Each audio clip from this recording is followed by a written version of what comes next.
Mobiliser les gens, hein? Tous les ministres sont là. Ahmed Bagayogo m'a apporté son kimono le jour là. Kimono de taekwondo. Et tous les gars de taekwondo.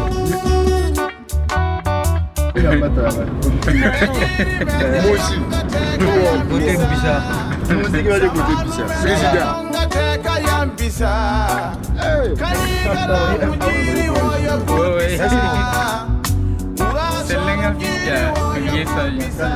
Alors quand on voit la route de cette façon, ça veut dire que Ouara n'est plus loin.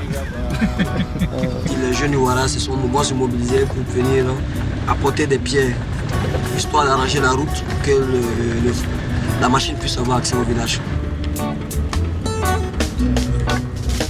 Ça donne un sens à ma vie. Je sens que je suis utile quelque part, je dois faire des choses. Ça me permet d'apporter ma contribution au mieux que je puisse à ma communauté. Parce que je ne souhaiterais pas qu'un jour, quand je serai vieux, que je m'asseye et que je dise « Ah, si j'étais jeune, voilà ce que je veux faire ». C'est la réalisation de mon rêve en quelque sorte.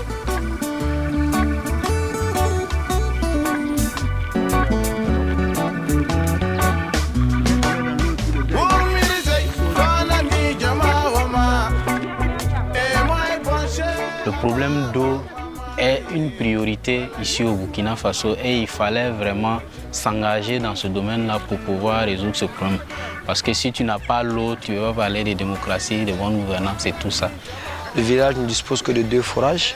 Et il y a la quantité qui n'est pas assez pour couvrir les besoins de tout le monde.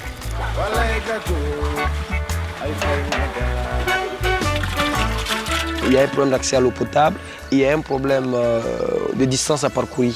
Les 2 forages sont situés à une distance qui est très éloignée des maisons. Chez nous à Ouara, c'est la femme et les filles et surtout les enfants qui doivent aller chercher de l'eau. Voilà. Et du coup, à cause de la distance, souvent ils n'ont pas le temps pour les enfants d'aller à l'école comme tout le monde. Pour les femmes, elles n'ont pas le temps de pouvoir prendre soin d'elles-mêmes et de pouvoir faire autre chose. Elles passent toute la journée à chercher de l'eau, à chercher de l'eau, à chercher de l'eau. Il y a le quartier des Peuls qui est coupé du village par un barrage. Donc pendant la saison hivernale, faute de pouvoir traverser l'eau pour venir à la pompe, ils sont obligés de boire l'eau du barrage, qui n'est pas salubre. Et ça rend malade. Les diarrhées, le choléra, il y a beaucoup de maladies liées à l'eau qui tuent, il faut le dire, au Burkina Faso, selon les chiffres, plus de 15 000 ou à 18 000 enfants chaque année. Quand il n'y a pas de l'eau, ce sont les plus jeunes qui ont des problèmes parce que c'est eux qui sont plus vulnérables. La jeunesse, ce sont les jeunes qui sont en quête d'emploi. Et lorsqu'il n'y a pas d'eau dans le village, les jeunes ne sont pas stables en fait. Pour étudier, ils ne sont pas stables. Pour entreprendre des activités dans leur village, ils sont obligés de toujours partir. Avec l'arrivée peut-être du projet, ça va peut-être travailler à faire en sorte que beaucoup reviennent chez eux. Parce qu'il y a de l'eau, on peut tout faire. Du coup, voici comment on a imaginé les petites solutions dans nos têtes. On a rédigé un projet, on a reçu un financement de la ville du gouvernement de Bruxelles à travers le projet Hydrobru qui nous a octroyé des fonds. Et aujourd'hui, on va, à travers le projet, réaliser 4 forages. 4 forages dans les 4 quartiers que compose le village de Ouara. On doit réaliser 100 latrines, 100 toilettes. On doit également former 300 producteurs en utilisation durable de l'eau, en production durable. Et également, on doit faire des activités de sensibilisation, d'éducation en hygiène, assainissement et gestion des forages. On a 2 ans pour réaliser des choses assez chouettes. Donc voilà le projet qui va rendre meilleure la vie de 1000 personnes, qui va rendre meilleure la vie de plusieurs, 70% de jeunes du village et d'enfants du village. Donc on croit que quelque part, on donne de l'espoir, on donne la chance à des gens de pouvoir continuer à vivre dignement.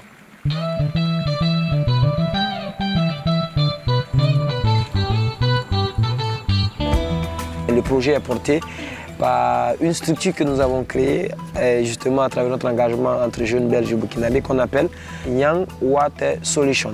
Young Water Solution veut dire pour nous, les jeunes peuvent être des porteurs de solutions pour l'eau. Et tout le monde peut apporter des solutions pour l'eau, peu importe le niveau où on vit, peu importe qu'on ait de l'argent dans la poche ou pas. Le plus important, c'est de s'engager, c'est de chercher à résoudre une cause. Et quand vous vous engagez, naturellement, vous trouverez des gens qui viendront vous soutenir. C'est comme ça que ça marche. C'est ça aussi notre combat au niveau de... C'est pas seulement de donner de l'eau, mais c'est de donner, amener les gens à voir, de donner un sens à leur vie, de vivre utilement en fait. C'est très exceptionnel de voir des populations qui, elles-mêmes, ont décidé de prendre en charge leur développement. Elles sont conscientes que si elles ne contribuent pas, si elles ne participent pas, le projet ne sera pas durable. Parce que c'est elles qui sont les premières victimes, les premières concernées. Je crois que pour ce il pas entendu pas faille. Ton pas de moyen en tension pour ce la n'est pas en attention ton menga son da de menga.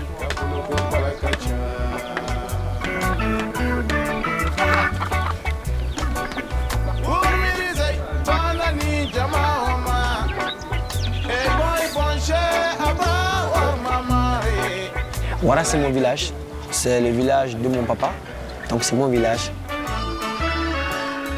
C'est normal comme ça. Ah, c'est lui qui regarde mon papa ici.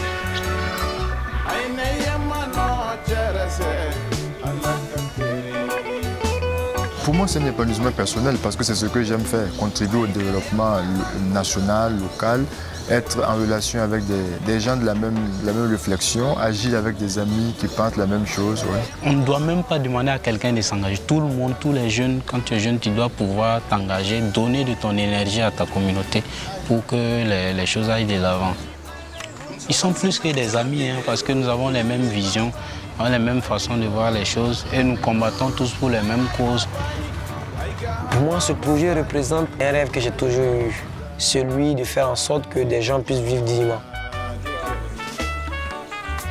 Je crois qu'on sera dans le timing. Très vite, ça va se faire.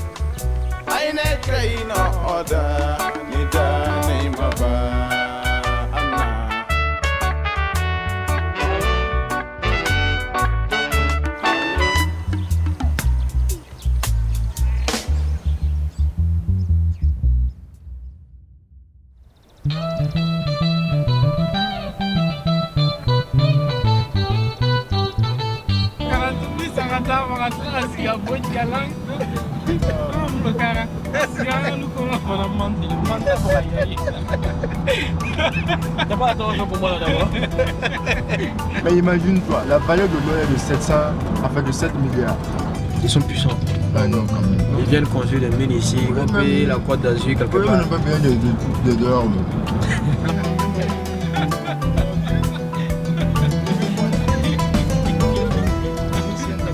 Quand nous avons commencé le projet en 2016, on avait fait une planification qui nous disait qu'au bout de 2 mois, on aura déjà nos 4 forages. Malheureusement, les choses ne se sont pas passées aussi vite qu'on le pensait. Chaque fois quand on forait que l'eau ne sortait pas, j'étais découragé, j'étais un peu déprimé, mais on reprenait. Personnellement, je me disais que ces difficultés-là, est-ce qu'on pourra les surmonter? C'est ici? Oh, c'est ici, c'est l'espace ici. Oh, c'est ici que nous connaissons. Ouais.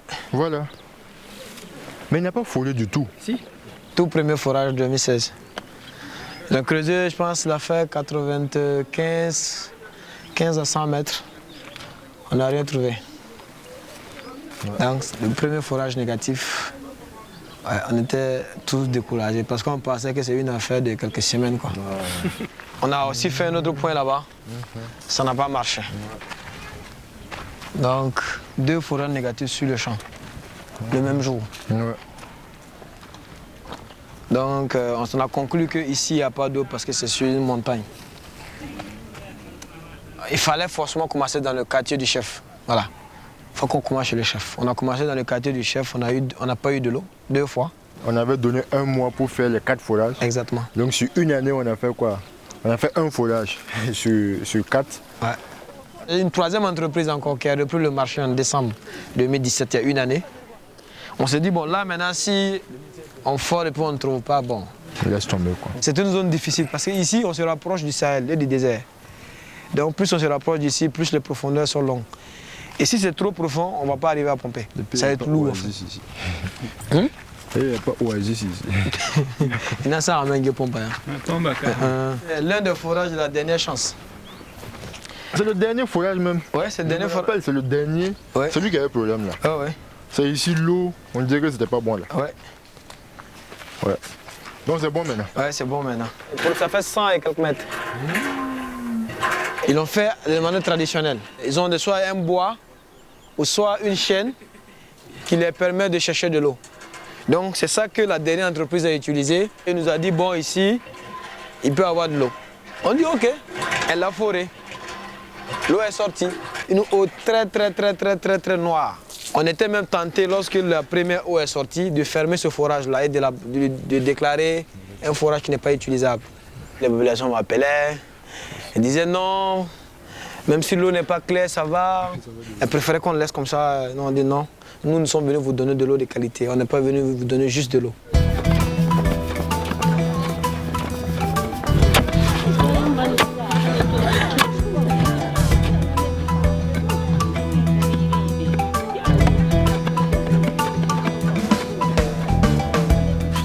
Sibila sawado tala yun piden ide wala mam wing de pom kom baba mam de bro kula am wende sawo ngai ki de o ngai da wing kom ya kom baba am ya kom ma am ya kom ya patu bi de nese mo sawo ya de baba mam pa ke ko le mam be la kam. Nous avons voulu alléger les problèmes des femmes pour leur permettre d'avoir le temps d'aller à l'école, pour ceux qui vont à l'école, de pouvoir mener des activités qui leur plaisent. Ce sont les principales cibles même de ce projet.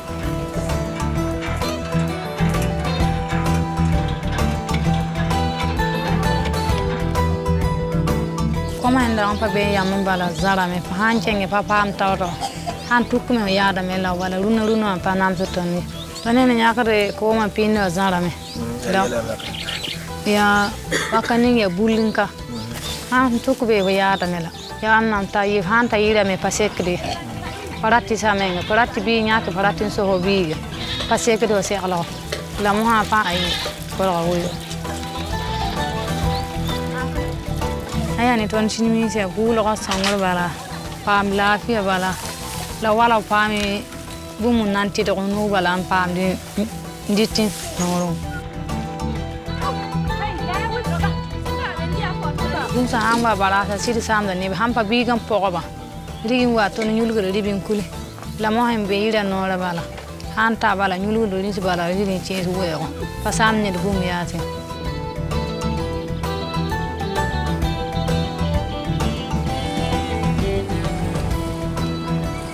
Il y avait une surexploitation du barrage et il y a également les questions des changements climatiques qui faisaient que l'eau, au lieu de durer 9 mois, ne durait que 3 mois ou 2 mois. Du coup, les populations n'arrivaient pas à produire sur toute l'année.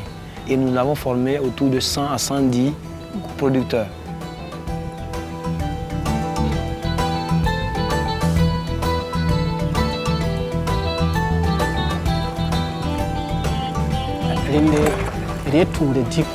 Anje heti kieng men nda ya titelo to ma han ki hetoto jaba han ki hetoto san na ki se ya wa han ki se ki ramba ti jem so sa ne wa tum no mam ka ne ba ya to enta wa ne be pc wo to han tum no mam ka la sa ne ten je ngini ga sa wa ngini go to.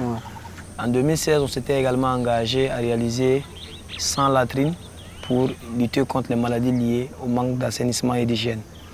Et aujourd'hui, nous avons pu réaliser autour de 70 latrines.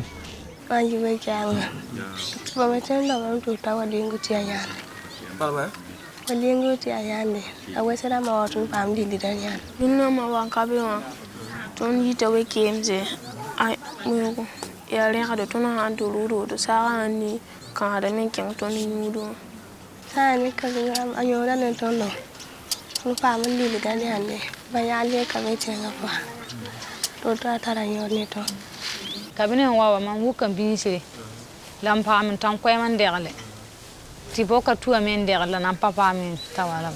Les populations devaient apporter leur contribution et la jeunesse s'est mobilisée pour aider les vieilles personnes qui ne pouvaient pas creuser elles-mêmes. Il y a une chaîne de solidarité intergénérationnelle entre les jeunes et les vieilles personnes. Si la tona qui est cette même bewa puis la mère teria ton tienga la na wamme linia tilati fu me saimbe tienga poara before me 15 of menga linda azo ya chinoro ni tona pam formation an nantuma ti tona yiki bi wo ba ya police wala lo gore honda wini jamais ton sawa ton ton mana ton dinda dina rien kiti ton me sakan kin set menga formation à quoi bon j'ai ne wiso la mon pour da me nge tumna te la ma songa taba non para ba va me kien sa men tumna pour ça ne pour ce wa pour para ba yi kien sa menga ba wese ma ka benula ba pour c'est kien sa menga bon te yi la comme da para ba zo kien sa men bene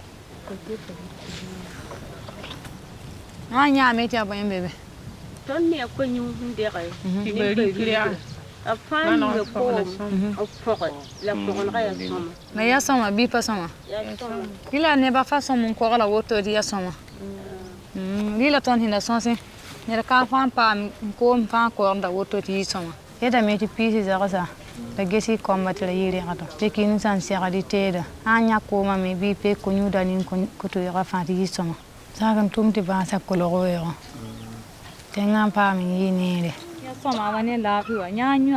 Nous avons eu la chance de former 4 jeunes membres de la JDD, 2 filles, 2 garçons.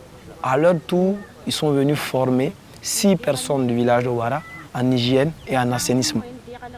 Ce qui aussi m'a beaucoup plu, c'est qu'on ne s'est pas seulement contenté de venir réaliser des infrastructures, réaliser des forages, réaliser des latrines et puis par repartir. Ça, c'est ce que malheureusement beaucoup de projets de développement font. Je pense que le volet sensibilisation, le volet changement de mentalité, changement de comportement est très important.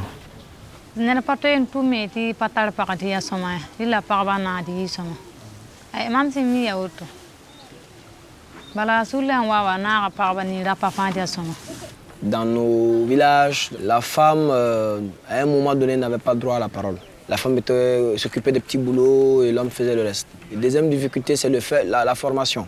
La plupart d'elles ne sont pas instruites. Et comme elles ne sont pas instruites, c'est très difficile pour elles de pouvoir développer des activités. Ici, de plus en plus, les femmes commencent à avoir une place, un rôle à jouer.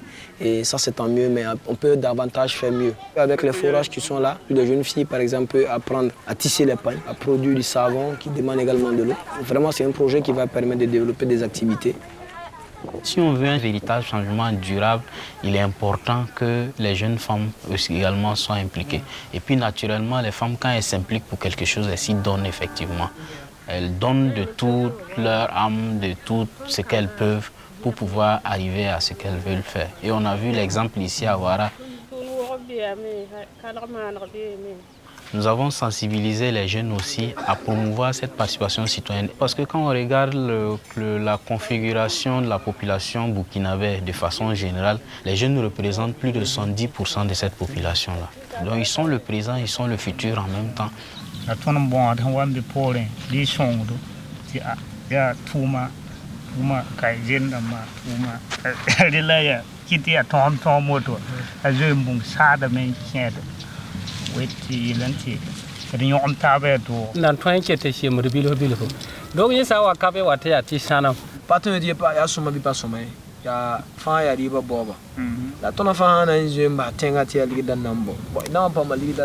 Aujourd'hui, les jeunes vont chercher l'or. Or, ils vont eux-mêmes creuser le trou très profond. Ils mettent leur vie en danger parce qu'ils utilisent les produits très dangereux comme le cyanure, le mercure, et il y en a qui meurent. Ils sont également exposés à la consommation de stupéfiants tels que les drogues et beaucoup de choses. Et tout cela est lié au manque d'emploi. L'eau est le départ de tout. Quand il y a l'eau, on peut développer beaucoup d'activités génératrices de revenus. Et qui dit travail empêche les jeunes d'aller se faire tuer dans les mines artisanales de l'or. Ou même, aujourd'hui, beaucoup de jeunes victimes du terrorisme parce qu'ils sont embarqués là-dedans sans savoir que c'est du terrorisme. On leur promet de l'emploi et beaucoup d'argent. Une fois qu'ils arrivent, ils se rendent compte que ce n'est pas ça.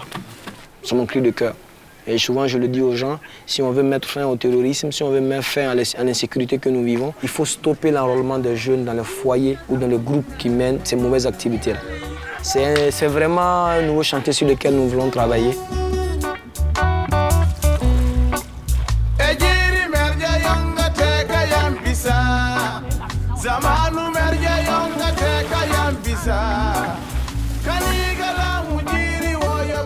Je suis de ce village. Et en venant les voir tous les jours, en voyant les difficultés qu'ils avaient pour avoir de l'eau, en voyant le fait qu'ils n'avaient pas de latrine, ils étaient obligés de traverser la brousse. Et ce n'était pas digne. Voilà, c'est pas digne d'un être humain de toujours ne pas avoir une latrine ou de boire l'eau, ou même l'eau que les animaux consomment. Et quand c'est encore tes parents, ça fait beaucoup plus mal. Le fait de voir les populations sourire, les gens heureux, d'avoir de l'eau potable avec eux, ça me rend aussi heureux.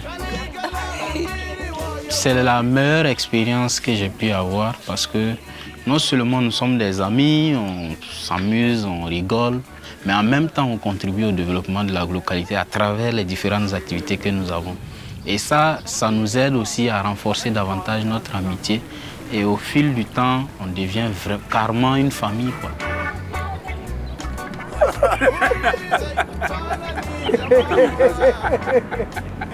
Lorsqu'on voit les villageois venir vous dire, il faut que ce fourrage-là, vous le gardez, parce qu'il est très important pour nous. Vous comprenez que vous apportez un soulagement à quelque chose. Et ça, sans forcément avoir des moyens extraordinaires, sans être forcément riche ou vieux, c'est aussi un motif de fierté qui fait oublier toutes les difficultés qu'on a pu avoir sur ces 2 années-là. J'ai découvert beaucoup de choses que je ne savais pas. Le simple fait de dire que pour les fourrages, il faut commencer plutôt là que là, bon, pour moi, c'est quelque chose que j'ai appris là. Et c'est une leçon importante. Il faut respecter l'ordre, justement les traditions dans certaines localités. Sinon, on échoue. Parce qu'on aurait forcé pour commencer ailleurs que tout le projet aurait échoué. Parce qu'on aurait créé des conflits dans la communauté.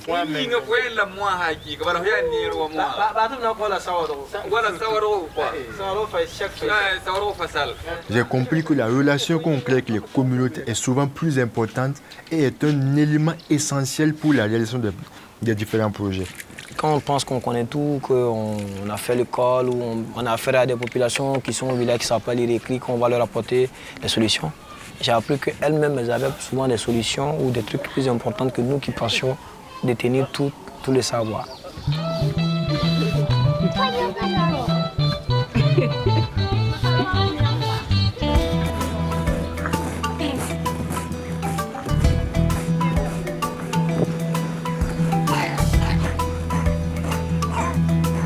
L'engagement des jeunes que j'ai vu, le désir que les jeunes ont, la fougue et la haine que les jeunes ont, je pense que si on les met ensemble on va réussir à construire le Wara.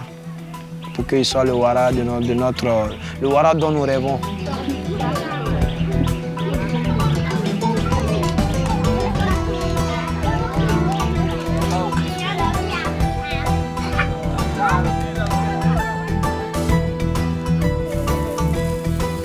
Mon espoir, c'est qu'on ne se limite pas seulement à Wara, qu'on puisse étendre de telles initiatives dans d'autres localités. Il y a des villages voisins qui continuent de se déplacer pour venir à Wara s'approvisionner en eau dans les fourrages que nous avons pu réaliser. La seule façon de pouvoir construire sa vie, c'est d'avoir l'expérience. On nous apprend la théorie à l'école. 70% de la vie, on l'apprend que lorsqu'on s'engage. Lorsqu'on découvre des causes qui nous choquent, des causes qui nous parlent. Quand on s'engage pour les autres, on donne du sens à sa vie. Et c'est ce que nous recherchons. Engagez-vous et vous verrez que votre vie a plus de sens que vous l'imaginez.